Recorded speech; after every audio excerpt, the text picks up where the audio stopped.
Shedinja really is one of the most unique Pokemon. Probably one of the reasons it's absent from Gen 9 is because of its broken ability, Wonderguard. All direct incoming damage from affecting Shedinja unless said damage would be super effective. Normally for Shedinja, this means Ghost, Rock, Flying, Dark, and Fire moves are the only ones that can hit it, along with status moves. But any other type, and you're out of luck when it comes to KOing this buggy boy, even though it only has 1 HP. Now Shedinja is OP, but is it that OP? This led us to wonder, Guard. What if other Pokemon had this ability? Will we turn Pokemon into solo running machines? Do certain generations completely break due to the presence of Pokemon with barely any weaknesses? Okay, some ground rules for this thought experiment. All games will be in their original state, including glitches, type chart differences, and non-existent types as they were at the time of the game's release. The only change we're going to make is to Gens 1 and 2 specifically to, allow the Pokemon to have abilities. We will also be allowing ability stacking for some extra shenanigans. Finally, this is all about fun, and it's just our opinion. Go rage fist at us in the comments if it makes you angry, but it's too bad because you can't touch this because we got wonderguard.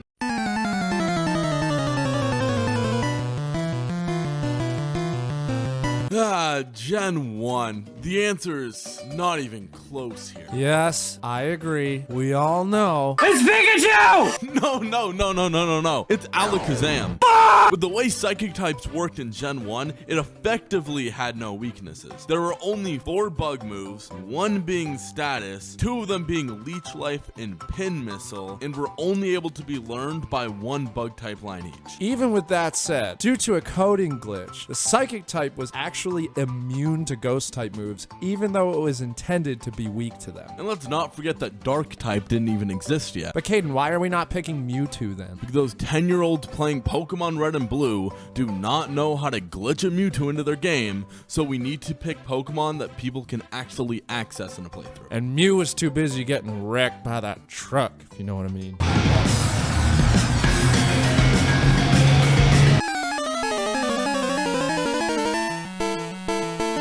Moving on to Gen 2, we have a couple of options here. Wooper and Quagsire both only have 1 weakness, that being the grass type. They also have a lot of ice and poison type moves to deal with said grass type should they need to. I think Smeargle would be interesting too. Being normal type, its only weakness is fighting. And with its gimmick being sketch, this could lead to some interesting results. We could talk about Quillfish and maybe a few other options here, but we won't because all of these Gen 2 unevolved Pokemon are incredibly mid. He poisoned our water supply, burned our crops, and delivered a plague unto our houses! Yeah, but Stantler kinda thick.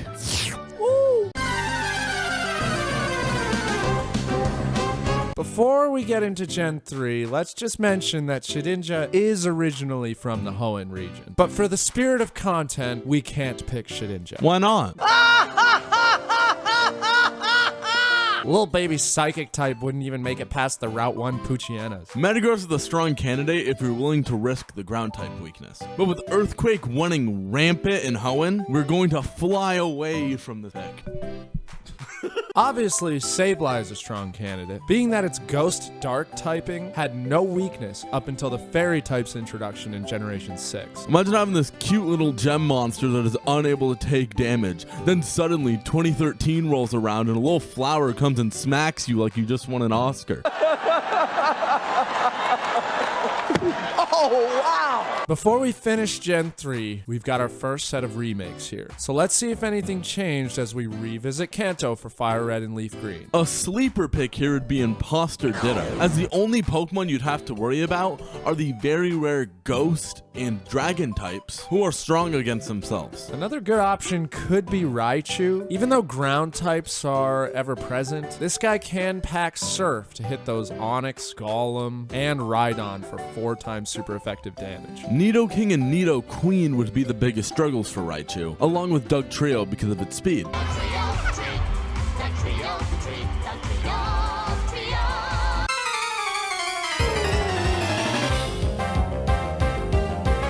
Moving on to Gen 4 and Diamond and Pearl, I think the choice is pretty obvious. Oh yeah, because we're pre-steel type nerf, Bronzong is certainly worth bringing up because its only pre-Gen 6 weakness was fire. This is of course due to its levitate ability. There are no fire types in Gen 4, so it is practically invincible. And with how many of these shinies that keep popping up in my Legends Arceus game, I'll have an army of invincible Taco Bell advertisements lining up to beat up some galactic mop heads. Anyway, the correct pick is Spiritomb. The obvious pick, yes, but that doesn't mean it's the incorrect one. With the same reasoning as Sableye, it is almost invincible. Throw some heavy-duty boots on that guy, have your partner youth follow me, and you're locked. Well, I mean, not fully. You could always taunt the follow me Pokemon, or even use a Pokemon that could set up Hail or Sandstorm. Also, couldn't any Pokemon with Prankster or Mold Breaker still hit Spiritomb with Toxic? Now with HeartGold and SoulSilver, this is a really hard one, and I really don't love any of the options we came up with, so Trev, feel free to spit. I think there are 3, or maybe just 2, I guess, options here for WonderGuard Pokemon. Let's start with Scizor, who's only weak to fire, even though it's really weak to fire, with it being a 4 times weakness and all. I could also go with Fortress, but it struggles for the same reason, and maybe just even a little bit more due to it being quite the defensive Pokemon. We could also cheat a little bit, because if hidden abilities were a thing pre-Gen 5, Sapsipper Azumarill would only have 1 weakness, that being electric. And we'll nickname it Snoop because it's no longer weak to grass. Gaten, we're not allowed to talk about that on YouTube. Why not?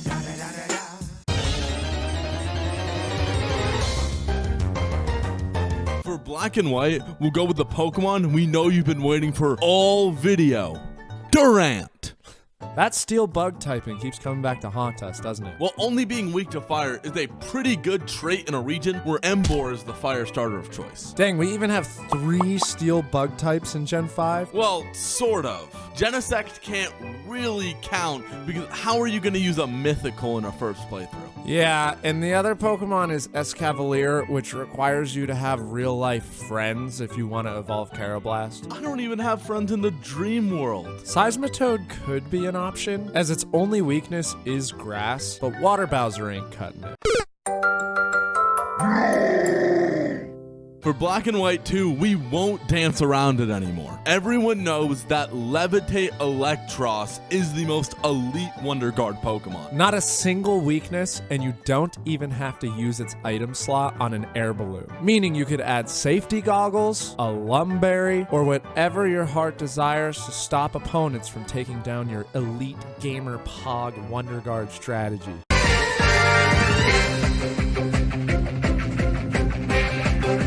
Now, to the generation that brought us the Dragon and Spiritomb Killer, the Fairy type. I think there are 2 good options here. First, Heliolisk. He's a cool Pokemon, only affected by fighting and ground type moves. Or Malamar, because he's always upside down and is unable to get hit because of that. Hey Caden, what's Australia's favorite movie? Oh, no, Trev, don't do it. Don't, please. Throw another shrimp on the Bobby movie. Damn it, Trev. Damn it, Trev. Oh, I need to change jobs. Well, good thing Protean Greninja exists, because you can change jobs, or types, constantly on demand, meaning it's almost impossible to predict. I do think Mega Evolutions are worth a mention here, as several of them change types when Mega Evolving, giving us the ability to cover some of the Pokemon's weaknesses, like Altaria and Gyarados, who rid themselves of the Rock weakness upon Mega Evolve. Or Mega Charizard X, who gets rid of its electric weakness. Mega Sceptile even sheds its weakness to fire. Probably the most underrated, and my personal favorite, is Mega Audino, who would block incoming super effective fighting type attacks by gaining the Fairy type. I bet I can count on one hand the amount of people that use Mega Audino in a playthrough. I don't know, but when it comes to Oras, I think I'll have to go with our personal favorites here. That being Mega Swampert or Whiscash. They're both only weak to grass. Trev. Work smarter, not harder. See, I'm gonna just click Control C and Control V, and boom, there it is. Sableye for Oras as well. But Caden, even with Mega Sableye, it's now weak to Fairy. only weak to Tinkerbell and get the stat boost with its Mega Evolution, dude. Okay, but like, I don't know. I mean, One kind of mid weakness, bro, in a Mega okay, but Evolution. like, if you're gonna argue that, like, why don't you just go with Mawile or something? I don't know. We're gonna really use the same one over and over again? I guess so. Yeah, whatever. Yeah.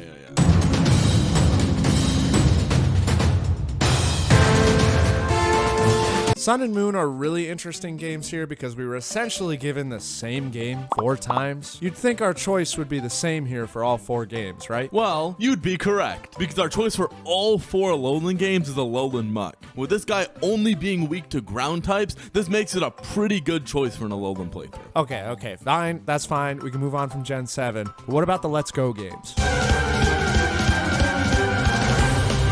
Now that Fairy and Dark types are around via regional variants, and Pokemon getting the Fairy type added to them at times, this could lead to a big shift in who actually can break the game. Yeah, it's Alolan Muck again. Again? Yes, again, for the same reason as before. But with even less ground types around, I'd argue that it's actually better in Let's Go than in the Alolan games. Don't abilities not even exist in Let's Go? No, they don't, which actually makes Alolan Muck with wonderguard even more broken in that sense. Broken like what happens if you say its name backwards.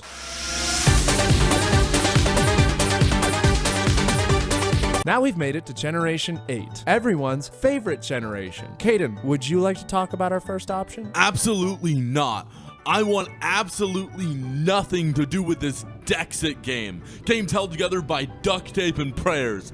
Games that started the trend of no longer being able to catch or even have them all. With trees that look worse like N64 games. With an evil team that are just a bunch of influencer groupies. And a story that I've seen better on some bare bones websites. So respectfully, you do you, boo. I'll come back when we do a good game like BDSP. You good? Yeah, I'm good now. Thanks. Morpeko could be interesting, as its ability causes it to change types every turn. Shedinja had something like that, it would be kind of broken. This doesn't heavily impact Morpeko's weaknesses, however, so we can move on to something else. I think the real pick for Gen 8 is just like our pick for Gen 6. Libero Cinderace can change types on command, just like Protean Greninja could. Hey, Trev, can I take a second to use the bathroom real quick? I guess, yeah.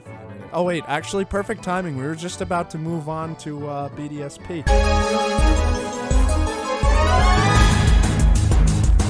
With the introduction of the Fairy type, Spiritomb isn't necessarily the 100% correct pick, so let's have ourselves a debate. Could have gone with Drapion or Skuntank, only weak to ground, or even Gastrodon, who's only weak to grass. But we're actually going to go with Rotom. Rotom Wash, specifically. Rotom again, dude? Trevor, you low-key always be glazing Gen 4, especially Rotom. It needs to stop, dude.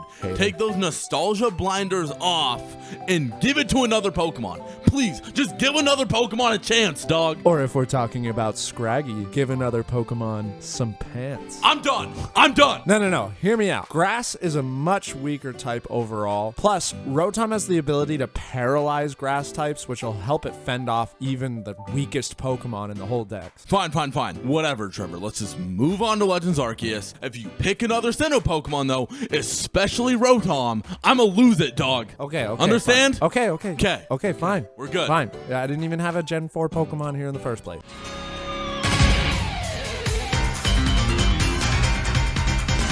I think Overquill is a good choice. It's only weak to ground type moves, and it even learns some water type moves for coverage on those ground types. But our choice is Hisuian Zoroark, who's only weak to dark types. And with its ability to disguise itself as another Pokemon in your party, this can lead to some crazy shenanigans.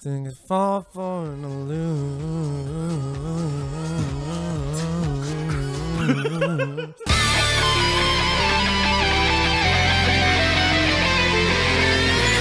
Scarlet and Violet, the games that can't even load a windmill or run without crashing every 3 seconds. Shout out to Air Balloon Terra Electric Shedinja that isn't in the game, probably for that very reason. But we struggle to think of anything else really legitimately for Gen 9 because the terrestrialization thing just blows this whole conversation wide open. So we would like to ask you, the cultured people of YouTube, what would be the most broken Gen 9 wonderguard Pokemon? Who could break the game? Leave it in the comments. Or don't. I mean, I don't know. Before you go, remember to hit that like button and smack that subscribe button so you get notified whenever we upload a new video. And until next time, praise Arceus. Okie dokie. Can't touch this. Can't touch this.